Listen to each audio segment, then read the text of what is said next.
it's time to sit back and relax with your favorite drink. And listen.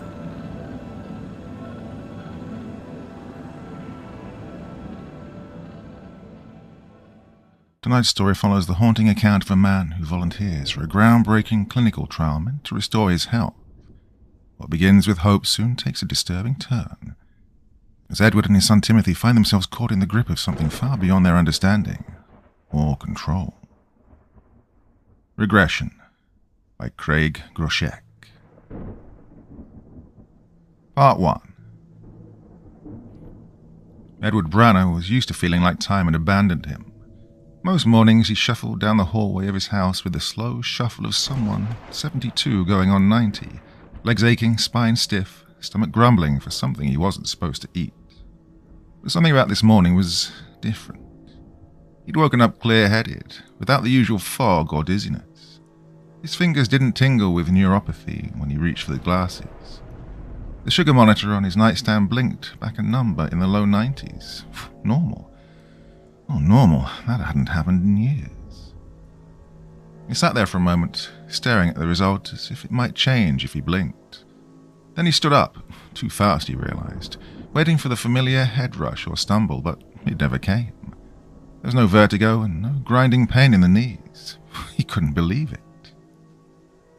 Downstairs, his coffee brewed while he inspected his pill organizer. One of the slots, Thursday mornings, was empty. The Regen capsule. Oh, that was the new one. He'd started it 5 days ago. Regen 3. The name still sounded like something out of a supermarket anti-aging commercial, but doctors at Brookridge Clinical Research had assured him it was serious work. Early-stage biotech, designed to stimulate cellular insulin production and repair damaged pancreatic tissue.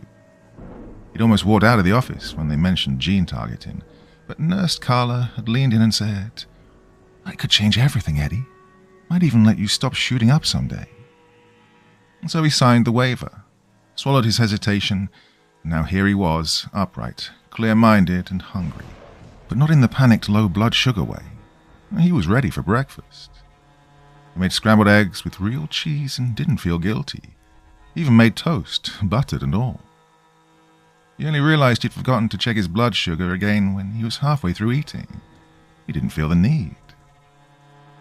That night he sat at the kitchen table with his journal. The study guidelines were specific. Participants were required to log both physical and psychological responses. He'd expected to write a few gripes about headaches and stomach cramps, when instead he flipped to a clean page and scribbled, Day 5, Thursday. Woke up feeling good, like I slept deeply. No stiffness in my joints, blood sugar in the 90s, toasted buttered bread for the first time in months. Could have walked a mile. He paused, considered scratching that last line out, but let it stand. It wasn't quite true, but it didn't feel like a lie. He looked up at the microwave clock and blinked. It was 9:04 p.m. He hadn't napped today, not once. By Sunday, the effect was impossible to ignore. Edward stood in front of the mirror in his upstairs bathroom with his shirt off, eyes narrowed. His back looked straighter. His skin had lost some of its parchment sheen. The liver spots on his chest were lighter. He touched one just to check. It didn't flake. It wasn't dry. He rubbed it again. Smooth.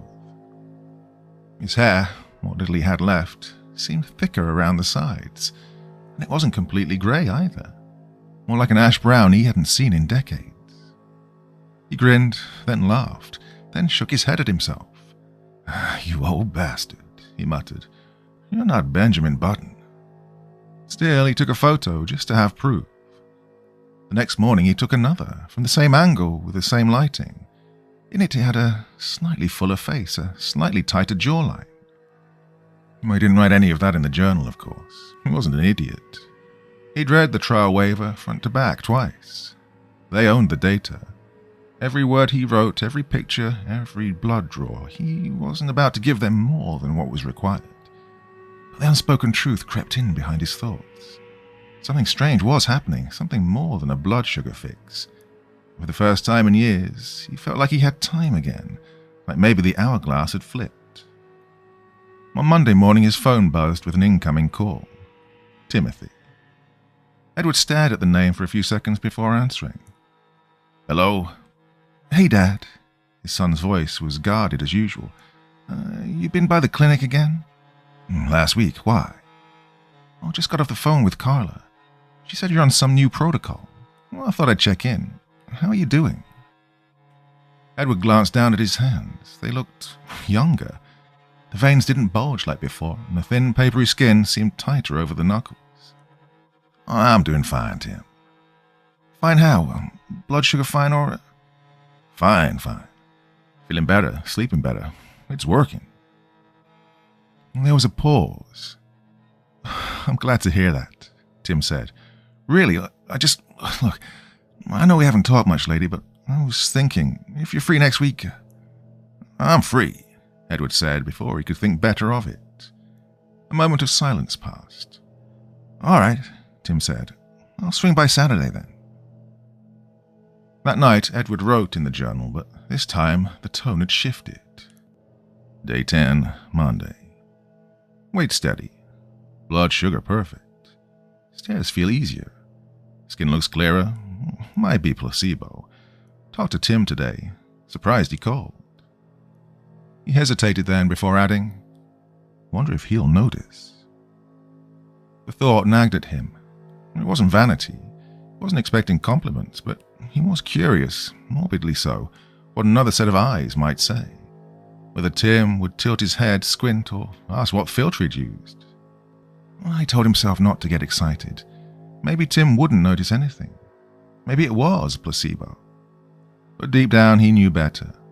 He could feel it in his knees when he stood up, in the way his toothbrush no longer made his gums bleed, and the taste of food, somehow more vivid now than it had been in years.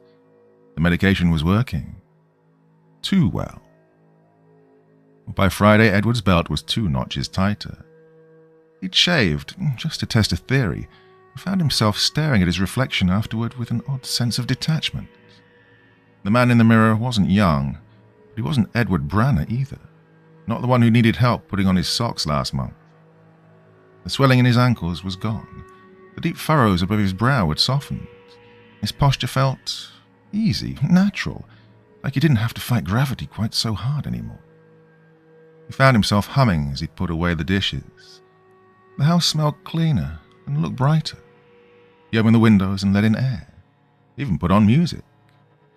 When Saturday came, he put on a collared shirt he hadn't worn since Linda's funeral. It fit again, maybe even better than before. Timothy arrived just past noon.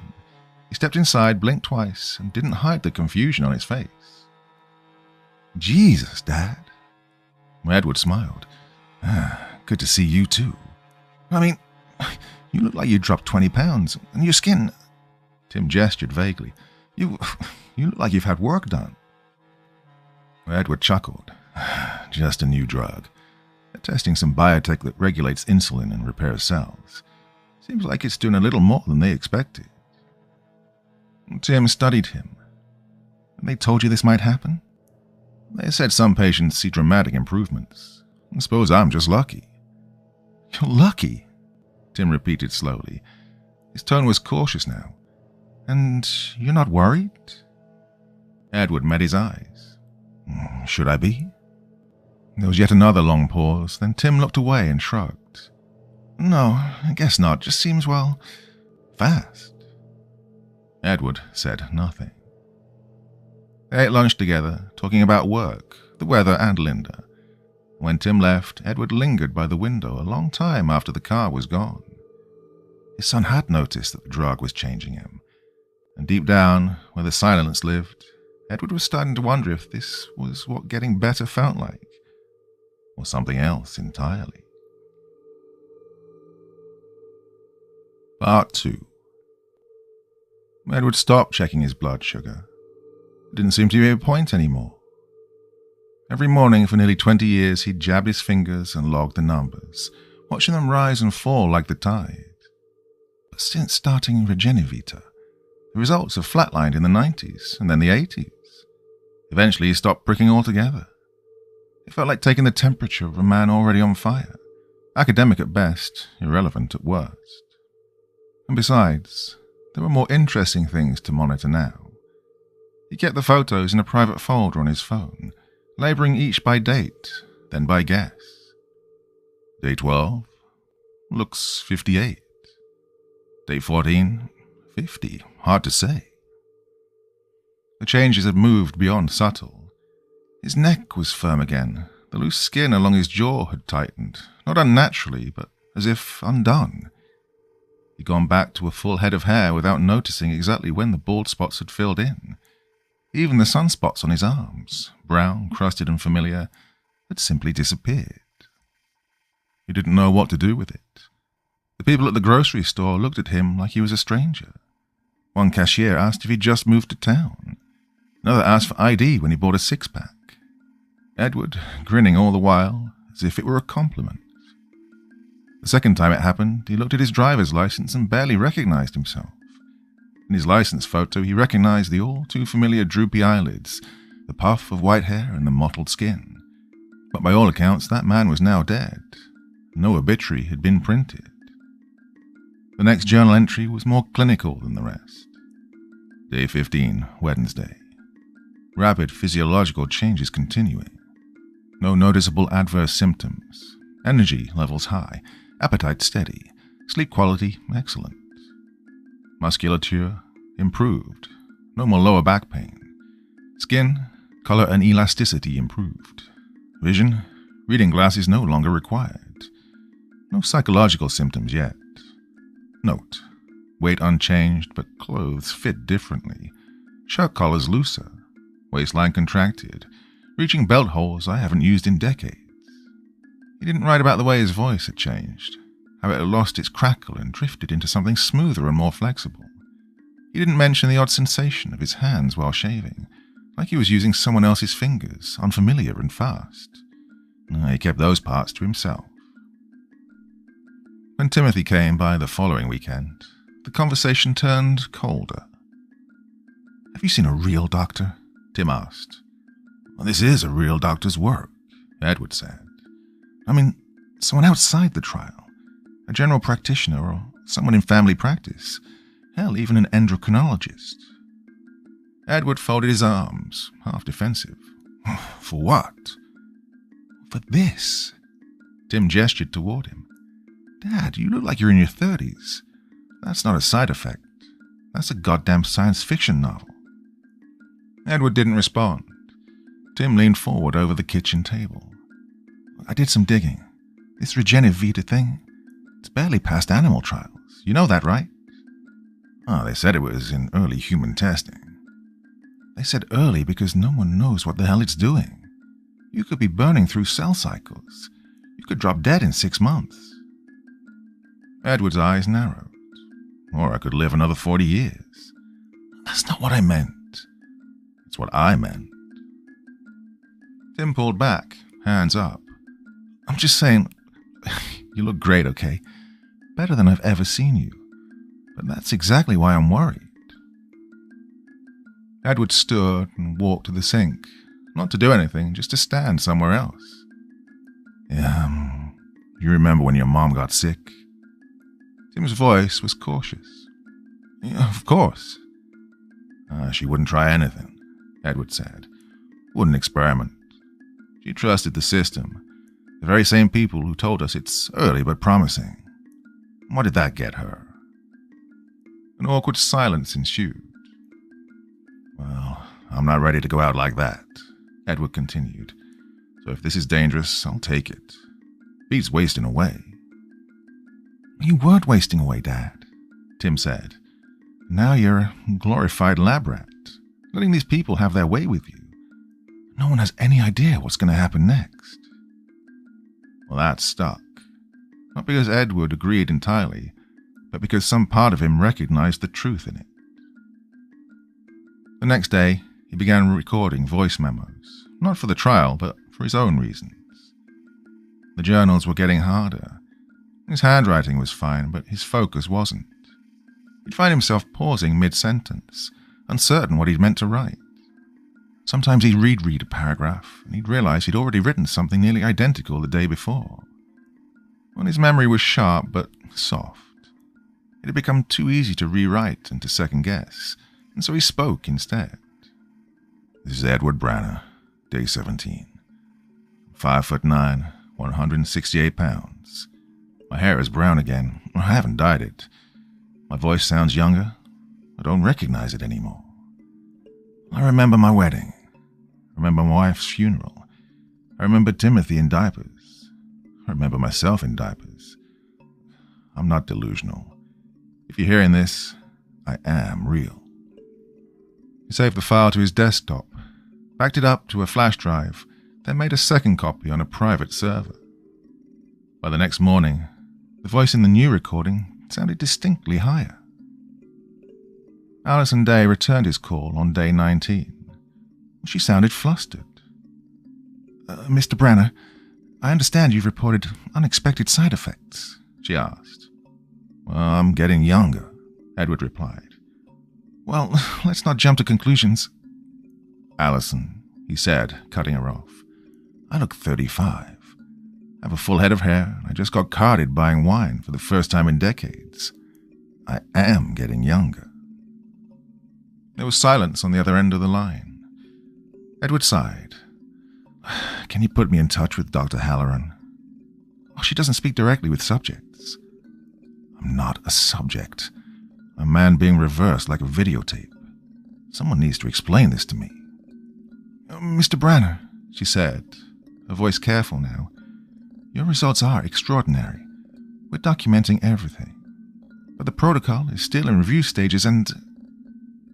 Look, just tell me how to stop it. Another pause and then... I don't know if we can. On day 21, Edward tried on his college Letterman jacket. It fit, not just fit, it hung well. He looked in the mirror and saw a man he hadn't seen in nearly 50 years. His skin was smooth, his jaw sharp, his hair full and thick. He no longer resembled anyone over 30. His ID had become a lie. The part that frightened him most wasn't the mirror, though. It was the moment he opened the fridge and forgot what he'd come for. Not long, just a second, but it was long enough for panic to slither in. He wrote in the journal that night, slowly, printing instead of writing in cursive. Day 21. I can feel things slipping. Not much, little things. Grocery lists, the names of medications. I had to think hard to remember Linda's middle name. I still remember myself. I still remember Tim. I feel like I'm walking backwards in a dream and I can't stop. We considered calling Tim again, but what would he say? Hey son, I just wanted to let you know that I'm 30 years old and getting younger by the hour. Could be a toddler by next week. He closed the journal and sat very still. He tried not to think about what would happen when the changes reached a point where he couldn't drive, cook, speak, or remember. But the thought was there now, and it wasn't going away. Part 3. By the end of the 4th week, Edward had begun to resemble a man in his late 20s, possibly younger. He wore a hoodie now, mostly to avoid attention. His clothes didn't fit again. Shirts bunched strangely around his chest and shoulders, and his slacks cinched tighter every few days. He went out less, avoided neighbors, and ignored phone calls. The world had gotten too small too fast, and the pain had started to return. Not the slow, grinding aches of age, but something new and sharper, like his body was being pulled inward, tightening itself, and being rearranged from the inside. His bones hurt when he bent down. His gums ached. Some mornings he woke with jaw pain so intense he couldn't eat until noon. His teeth were shifting, the roots pulling back, his bones shortening. His voice cracked when he spoke, thin and increasingly erratic. On day 26, he woke to find the bed damp with sweat and blood. A molar had loosened overnight and come out in his sleep. He rinsed his mouth over the sink and stared at the tooth in his palm. Whole, no decay, no reason for it to fall out. He placed it gently in a paper towel and set it next to the others. There were 4 now. He logged it in the journal, printing carefully with smaller letters than before. Writing had become difficult. His fingers weren't responding the same way they used to. Sometimes his grip was weak, and sometimes it was too tight. His penmanship varied from page to page. Sometimes it was childlike, other times too neat, as if someone else had written it. He kept typing notes too, but even that was becoming a challenge. The keys felt spaced too far apart. His hands jittered with muscle memory that no longer matched his proportions. Tim came by with groceries 2 days later. He didn't knock, just let himself in and stopped short in the living room. Edward was hunched over the dining table, wearing a sweatshirt with the sleeves rolled up. His face was leaner and more angular. He barely looked a day over 20. "Jesus, Dad." Edward looked up slowly. "Hey, Tim." Tim set the bags down hard. "You look like my college roommate."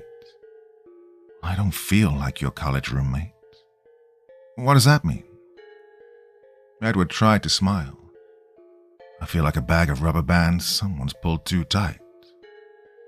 Tim walked around the table, studying him. "You're shorter." "An inch, maybe 2, Edward acknowledged.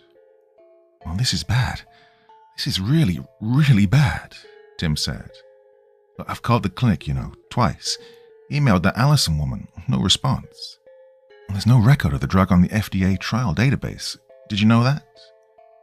"Oh, they said it was privately contracted," Edward replied. "That's not how this is supposed to work. It's supposed to be oversight, peer review, ethics board, something." Edward just looked at him. "What'd you like me to do, Tim? Check myself into a hospital and let them poke me until you have the answers you want?" "I want you to fight." "I am fighting." Tim opened his mouth, then closed it again. They sat together in silence, the kind of silence that only families carry, heavy with things too long left unsaid. Eventually, Edward reached for his journal and slid it across the table. "If something happens, if I stop making sense, or worse, I want you to keep this. I want someone to remember me as I was." Tim didn't touch it. "Don't talk like that." Just being honest. You're not dead yet." "No," Edward said, "but I'm running out of adulthood." That night, he recorded a new voice memo. He spoke slowly and carefully. "Day 28. I've lost another tooth. My handwriting is slipping. I forget words sometimes. I had to Google the name of a neighbor I've known for 10 years. I'm scared. I think the worst part is not knowing how far it'll go. I thought 30 would be the limit, then 25. Now I'm 22 at best, and my knees ache like I'm 15 going through a growth spurt, but in reverse. I think I'm going to lose my adult brain soon. I can feel it peeling away like layers of wallpaper. I don't want to forget Linda, or Tim, or me. Please, if anyone finds this, please don't let them bury this. I was real." He saved the file, backed it up, stared at the screen long after the cursor stopped blinking. The emails from Regen stopped entirely around day 30. At first they'd come in once or twice a week, vague check-ins with upbeat phrases like outlier data valuable and pioneering outcomes. Then they'd slowed, and now there was nothing. Allison's number rang repeatedly and went to voicemail. The main number for Brookridge Clinical Research had been redirected to a new firm, some placeholder name with no traceable staff list. Tim had tried driving to the office building itself, only to find it cleared out, its lease expired, and its sign removed. Meanwhile, Edward was regressing faster than the paperwork could keep up. His cognition had become erratic. He still remembered everything, but his emotions felt unfamiliar and unfiltered. He cried more easily and got flustered trying to open jars or answer emails. Some days he couldn't manage a grocery run. Other days he jogged a mile just to feel in control. The only thing consistent was the rate of change. Every 2 days he lost another year, sometimes more. He estimated he was 19 now. Tim started staying over full time after Edward fell in the shower. It wasn't a bad fall. He didn't hit his head, but it was enough. He couldn't keep living alone or pretend this was still manageable. Tim took the downstairs guest room. They ate breakfast together in silence most mornings. Edward had trouble meeting his son's eyes. "You're going to have to register a new social security number soon," Tim joked one morning. "People are going to think I kidnapped some middle schooler." Edward tried to laugh, but it came out strangled. Later that day, he tried to update his medical file online and couldn't remember the password he'd used for years. He tried 4 variations before giving up and closing the laptop. He forgot what he'd been trying to do and just sat there, hands in his lap, blinking slowly, waiting for the thought to come back. It never did. By day 45, Edward couldn't shave without cutting himself. His hands had grown too small, too unsteady. His arms felt like sticks, his face too soft and tight. His chin had changed, becoming rounded and childish. His voice broke constantly, rising into a near falsetto without warning. It made him self-conscious, and he avoided speaking at all unless Tim encouraged him. He guessed he was about 12 or 13 now, the same age Timothy had been the year Linda first got sick, and that realization clung to him like static. The physical pain had lessened. No more sudden jolts or shrinking bone. No more molars popping loose. But in its place came something worse. A softness of thought. A fog. It wasn't like forgetting a word or misplacing keys. It was like someone had unspooled the wiring behind his eyes. Just a little, just enough. He could still see the big picture. He still remembered his wife's face, his son's first car, and the smell of his old garage in winter. Within a week, however, he was forgetting how to remember. He'd pick up a spoon and pause, staring at it for several seconds before knowing what to do with it. He'd walk into a room and not understand why it felt off until he realized the lights were on, but it was night. Or that he'd left the faucet running. Or that he was cold but didn't know where his sweater had gone, or what a sweater even was. Or the house began to feel too big, the ceilings too high, the staircase too steep, the front door too far. So he stayed in the den and watched cartoons. Part 4. On day 54, Tim tried one last time to reach Dr. Halloran. He found a name in a medical journal, an old article on gene-targeted metabolic therapies. She'd once been respected, even prolific. But her trail ended 5 years ago. No recent publications, no university listing. Just a single shell company in Maryland that had since dissolved. He contacted 3 lawyers. One said the case was scientifically implausible. Another requested Edward's consent, in writing ideally, and dropped out after hearing a voicemail of Edward's current voice. The third gave him a referral for a biomedical ethics committee that didn't return calls. It was too late for paperwork, lawsuits, or anything but waiting. By day 57, Edward had physically regressed to a small child, 6, maybe 7. His balance was unsteady, his limbs short and round. His speech came in bursts, half-formed phrases, childish guesses, old memories jammed into small words. "Mom made blue cake one time," he said to Tim over lunch, "with candles. I ate it all. You was there." Tim nodded. "I remember. You was bigger then." "I still am." Edward giggled. "No, I'm bigger, look." He held up his arms and flexed. It broke Tim's heart every time. There were still flashes of the old man, but they were growing fewer, fading like sun-worn photos. Sometimes Edward would stop mid-sentence, go very still, and whisper something fragile like, "I don't want to go smaller," or, "I don't want to forget you." And Tim would kneel in front of him and say, "Right, I won't let you." But of course he couldn't stop it. All he could do was bear witness. By day 59, Edward was struggling to write. His hand was too small for the pen to feel right, and his grip was all wrong. Tim bought him a child-sized mechanical pencil and a sketch pad. That night Edward drew a picture of the two of them, stick figures, smiling, one tall, one short. He labelled them me and Tim, but the E in me was backward. He stared at the paper for a long time. He didn't remember drawing it, but it made him cry anyway. Well, Tim tried contacting journalists, but no one believed him.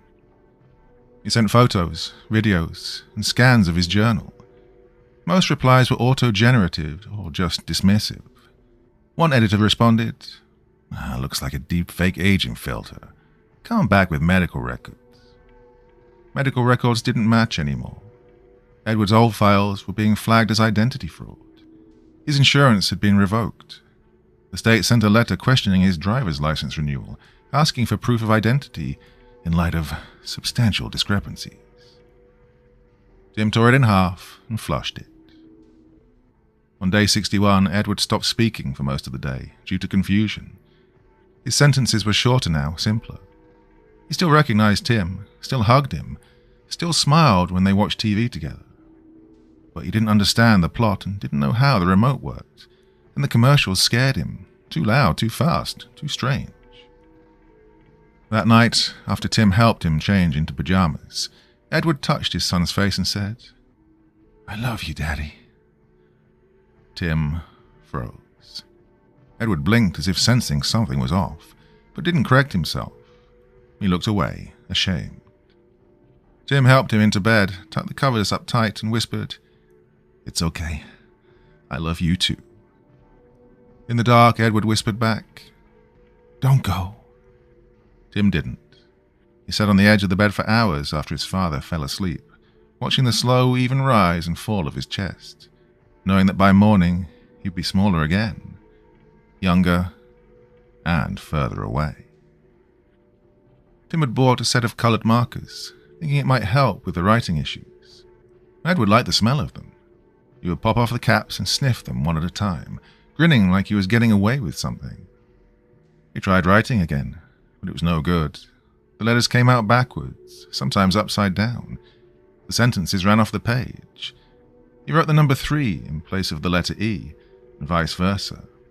Still, he tried. "My name is Ed.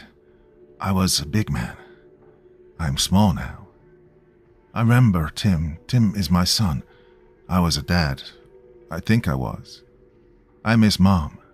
She cried when she got sick. Tim was sad. I like blue, and toast, and warm blankets." When Tim found the paper later, he sat at the kitchen table with it in both hands, crying quietly, his shoulders shaking. Edward didn't see. He was in the living room, curled up under a throw blanket with a cartoon on, laughing softly at a dog chasing its tail. On day 62, Edward could no longer dress himself. He didn't understand buttons. Socks confused him. His shoes had become Velcro. His pants were toddler-sized. And he'd stopped asking questions. He napped twice a day now. He cried when startled. He sometimes wet himself. Tim cleaned him up without a word. He never scolded or turned away. At night, Tim read to him, children's books with animals and rhyme schemes. Edward would crawl into his lap, head against his shoulder, and whisper along when he remembered a line. One night just before falling asleep, Edward looked up at him and said, "You're the best dad." And Tim didn't correct him. He just embraced him, gave him a kiss, and held him tight until his breathing slowed and he dozed off. And then, and only then, Tim would cry.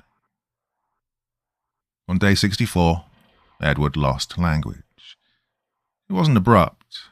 There was no definitive moment, just a slow curling away of syntax, sentence structure, and vocabulary. His words became slurs, then sounds, then tones of emotion, grunts, squeaks, giggles, and whines. Tim tried to show him pictures, photos of Linda, of their old house, of a young Tim with a baseball glove. Edward stared at them with interest but no recognition. The last word he said was car. He pointed out of the window at nothing in particular and said it proudly. And then there was silence. That night, Tim found him in the kitchen, sitting on the floor with a cereal box turned upside down. Bits of dry cereal were scattered everywhere. Edward was trying to chew, but his mouth couldn't close right. He looked up and smiled when Tim entered. "Hey, buddy," Tim said, kneeling beside him. Edward held up a fistful of cereal as if it were treasure. "Yeah, you hungry?" Tim asked. Edward nodded, bouncing slightly on the balls of his feet. Tim carried him back to the den, wiped him down, and made him a bowl of warm mashed potatoes. Edward clapped when the spoon came near, like a baby. Afterward, Tim held him on the couch and rocked him slowly back and forth, while the child that had once been his father hummed tunelessly and blinked up at the ceiling. The final entry in the journal wasn't written by Edward. It was scrawled by Tim in block letters on a half-torn page. Day 65. I don't think he knows me anymore. He's maybe 2 now. He can't talk, doesn't respond to his name. He still laughs and he smiles when I sing to him. He likes the color blue. He's happy, I think. Well, I'm not. I want my dad back. I want him to see who I've become. I want him to tell me he's proud of me. I want him to remember that I forgave him. Tim folded the paper and slid it between the pages of Edward's earlier writing, as if the two belonged together. He turned out the light and sat beside the crib, listening to Edward breathe. Small, shallow sounds in a small, shrinking body. And he waited, because he knew what came next. Part 5. Edward was now, by every visible measure, a toddler. He no longer stood without assistance. His coordination had vanished. His soft, untrained limbs moved without purpose or intent, learning the world for the first time. But his eyes, they still held something, still held someone. Tim saw it most clearly in the mornings, just after Edward awoke. There was a look that passed over his face, only a moment, a flash of confusion, or recognition, or maybe both. Then it vanished. A blink, a gurgle, and the child was back. He didn't speak, he barely babbled. Most days he was unable to feed himself. But he watched and he listened. Tim would hum songs as he cleaned the kitchen, and from the floor Edward would sway gently side to side, nodding along. Once during a bath, Tim sang the lullaby Linda used to hum after long hospital nights. Edward stared at him the entire time, wide-eyed. When the song ended, Edward reached up, touched Tim's nose, and smiled. Tim held him for a long time after that, not because Edward needed it, though he did, but because Tim was afraid of what the next day would take. His father's body had changed almost beyond recognition. Edward's once strong frame had melted into baby fat and curled fingers. His skin had become impossibly soft, prone to redness and scratches. The remainder of his teeth had fallen out, some in his sleep, some while eating. His gums bled for hours after the last incisor was gone. His scalp now bore the fine hair of infancy, sparse and golden brown. His ears had shrunk into delicate curls. His belly protruded slightly, and his legs had begun to bow as his bones adjusted to crawling rather than walking. He no longer wore a toddler's clothing. In anticipation, Tim had ordered infant onesies online, and every day brought the dread of even smaller sizes. The baby monitor Tim had relied upon for the past week became unnecessary. Tim now barely left his side. Even short naps left him panicked. More than once he jolted awake in the middle of the night, breath caught, heart racing, and ran to the crib to ensure that Edward was still breathing. He always was, but each time it was a little slower, a little fainter. Tim took a final photo on day 67. Edward was curled in a soft blue blanket on the couch, quietly clutching a plush rabbit to his chest, eyes glassy but alert. His expression was blank, like the world had grown too large to understand, so he had stopped trying. Tim hesitated before taking it, not out of guilt, but out of reverence. There was something sacred in what remained, something he didn't want to reduce to pixels. But he also knew there was no one else left who would remember Edward Branner, and soon even he might begin to forget the details. So he took the photo, and set the phone down and sat beside the child. "Hi, Dad," he whispered. Edward turned his head. "I'm here. Been here the whole time. You didn't disappear. You're still you, I promise." Edward blinked. One small fist opened and closed around the rabbit's ear. Tim rested a hand on his back, feeling his father's tiny ribs shift with each breath. "I don't know if you can understand me, but I wanted to say I forgive you for everything. I know you were scared. I know you did your best, and I love you for it." He got no response, but Edward leaned slightly into him, just for a second, and that was enough. By day 68, feeding had become a struggle. Edward no longer suckled instinctively. Liquids had to be spoon-fed in tiny drops. His tongue didn't always respond. His throat muscles occasionally spasmed. The pediatrician, who thought Tim had adopted a severely developmentally delayed child, recommended hospitalization. Tim nodded, took the paperwork, and never went back. He couldn't risk exposing Edward to another system, another cage, another set of strangers who would poke and prod and write reports about the unexplained metabolic phenomena. So he fed Edward mashed bananas, tepid formula, and watered-down soup. Anything that would slide past the tongue. He kept a chart taped to the fridge. Intake, output, sleep hours, responsive gestures. The last common had gone mostly blank over the last 2 days. Tim marked a dash and closed the notebook. On day 69, Edward no longer responded to his name. Tim tried saying it in different tones, volumes, and cadences. There was no response, not even a flinch. He tried music. He tried his mother's lullaby again. He held Edward close and spoke into his ear. "Yeah, I know you're in there." Edward stared at the ceiling.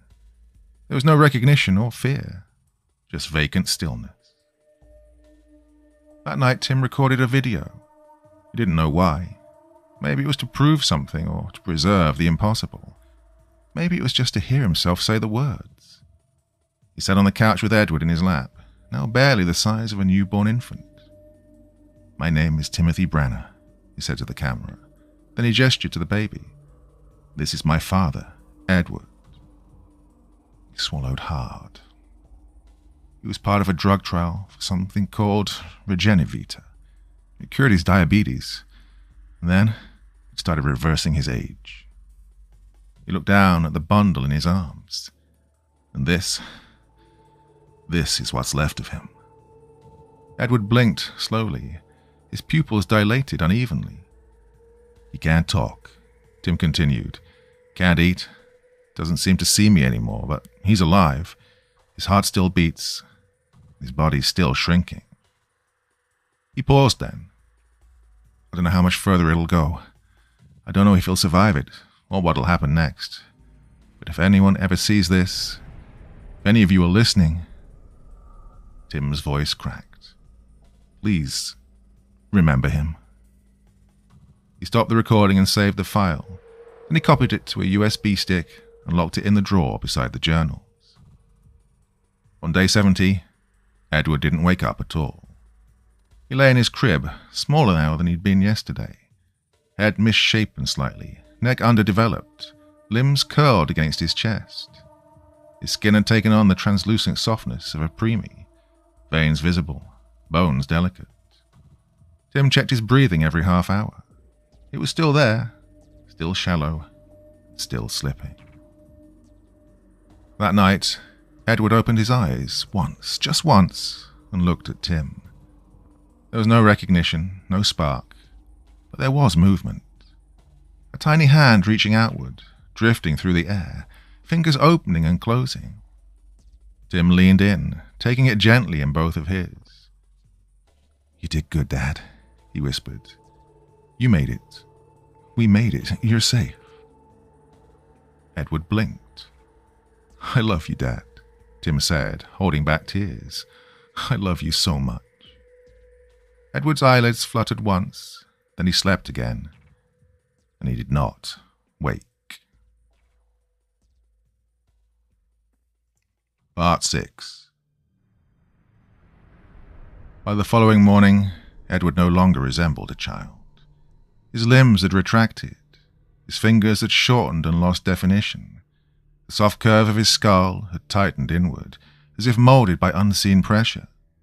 His eyes remained closed, lashes fine as dust. His skin was colourless and thin, the pink undertones replaced by a waxy blue. He fit in the palm of one of Tim's hands. He no longer breathed with his chest. It was all diaphragm now, fluttering just enough to move the air. The sound of it, wet, shallow, and distant, was barely detectable without holding him close and listening for several minutes. Tim did that often. He sat beside the crib, or on the couch, or at the edge of the bed, pressing Edward gently to his chest like he might transmit memory through the contact and warmth. There was no sign of response. No flinch, no grasp, no sound. But still, he stayed. He hadn't left the house in 4 days. He turned his phone off after the 3rd voicemail from the pediatrician. He didn't check the news, read emails, or call Allison again. He had no illusions left that anyone was coming to help. No doctors, no regulators, no miracle reversal. No one. It's just the two of them now. The last of Edward's life playing out in slow, agonizing reverse. And Timothy would not let him go through it alone. By day 72, Edward's size had shrunk to that of a non-viable fetus, then smaller still. Tim couldn't imagine how Edward continued to survive the tortuous devolution. Tim wrapped him in a hand towel, then in 2 layers of gauze, when even the towel seemed too coarse against the translucent skin. He kept the room warm, turned off the lights, and kept soft instrumental music playing in the background, more for his own sake than Edward's. He tried feeding him formula by syringe. It dribbled out of the corners of the impossibly small mouth. There was no suction reflex left, no swallowing. Tim gave up. Instead, he stroked Edward's back and whispered the same words over and over again. "You're safe. You're loved. I've got you." He said it in the morning. He said it at midnight. He said it when the weight in his arms felt too light to be real. He stopped recording after that day. There was no point. The concept of days had lost meaning. Edward's development, or unraveling, no longer followed any biological logic. He'd passed from baby to preemie to something else entirely, something pre-human. A few times Tim sat with a medical book in his lap, flipping through fetal development charts, comparing diagrams to the shifting shape in the gauze. At one point he stared at a label on the page, week 10, tail begins to recede, and had to close the book, shaking. There was no week for what Edward had become. At one point, perhaps day 74, Edward opened his minute, partially developed eyes, and Tim gasped. They were not the eyes of an infant, nor the eyes of a fetus. For an instant, one fleeting moment, they were aged, terrified, knowing and entirely human. And for a fraction of a second, they locked with Tim's, and he saw something behind them. Something whole, something trapped. Edward tried to move, a spasm maybe, or perhaps instinctively. A final surge of awareness, trying to escape the dying vessel that contained it. But nothing came. Not a sound nor a gesture, just a single tear sliding from the corner of his eye. And then the lids closed gently and did not open again. The following day, what remained of Edward weighed just a few ounces. Tim placed him inside a foam-lined box no larger than a shoebox, not as a coffin but as insulation. He feared the pressure of gravity itself would be too much. Edward didn't breathe anymore, not by any normal metric. There was no visible motion, but there was something, quiet vibration. Tim thought he could feel it when the room was quiet. It was a low, almost indiscernible hum, like electricity passing through a dying battery, but it was there. That night Tim sat at the kitchen table with a glass of water in his hand, staring at the monitor he'd set up beside the box. A thermal reading, faint and flickering. It was still warm, but cooling by the minute. He picked up the journal, perusing Edward's early entries. Neat, compact cursive, concise reports, observations and thoughts. Then he read his father's later editions, the desperate block letters, the downward slope into simpler words, then drawings, scribbles, and finally, silence. He read his own recent editions, and when he was finished, he slipped to the back page and wrote one final note. Final entry. There's no body left. He's smaller than science knows how to measure. I think he's still in there. I don't know if he knows he's in there, but I feel him. Don't know how much longer this will go on. Don't know if there's a bottom. Maybe he'll just keep going, past cells and atoms, past matter. I don't know, but I'll stay with him as long as I can. He closed the journal, sat in silence, and waited. The next morning, Edward was gone. There was no heat signature, movement, or weight. The gauze he'd been wrapped in was undisturbed. When Tim unfolded it, nothing lay inside. There was no residue or blood, not so much as a speck of dust. He reached inside, panicked, fingers shaking, and checked again. Again, there was nothing. He whispered once, "Dad?" There was no reply, not even a flutter in the air. He pressed a hand to his own chest. His heart was still beating, he was still breathing, still here, but his father was gone. The following week, Tim boxed up the journals and recordings, labeling them for release upon death. He stored them in a safe, sealed inside waterproof plastic with a note to any future finder. This is the only proof I have my father existed. That he lived, that he changed, that he was taken. I don't expect you to believe it, but it happened. His name was Edward Branner. He was here. He mattered. I loved him, and I always will. He uploaded the video to a private cloud server, then made 3 backup copies, turned off the laptop, and packed it away. He didn't delete the last photo. He kept it on his phone. The one of Edward in the blue blanket, eyes wide and unaware, the rabbit tucked under one arm. He looked at it once a day for a while. Eventually he stopped needing to. Eventually he stopped crying. Eventually he went back to living. But he never stopped remembering. And he never stopped watching the sky when the wind blew strangely, or listening when the radio caught static for no reason. Or he dreamed about a voice he hadn't heard in years, whispering in a language no longer shaped by lips or lungs. He didn't believe in God, but he believed in his father. And he believed the terrible truth that some mistakes don't kill you. They unmake you.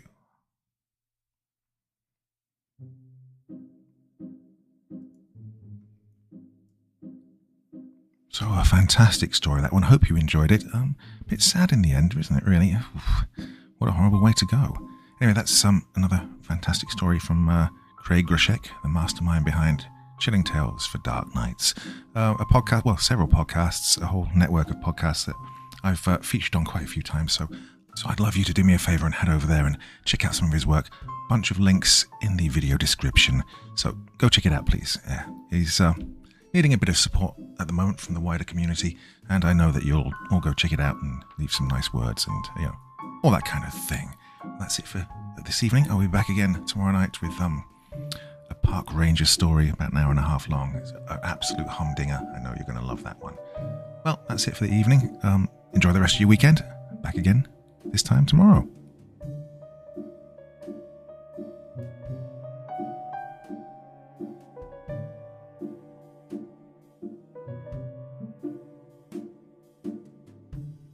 Thank you so much for taking the time to listen to this story today. Really means a lot to me and to the author of the story, of course. Well, if you want to know more about me, I'm pretty much everywhere on social media. You can find me on Facebook, Twitter, Instagram. You can download my music on SoundCloud. I've got a Patreon if you feel like. Throw me $1 or $2. Very much appreciated. And of course, on Reddit, I have a place where you can leave stories if you want me to read one that you've written. Well, hoping to see you all again very soon. Till then, sweet dreams. Bye-bye.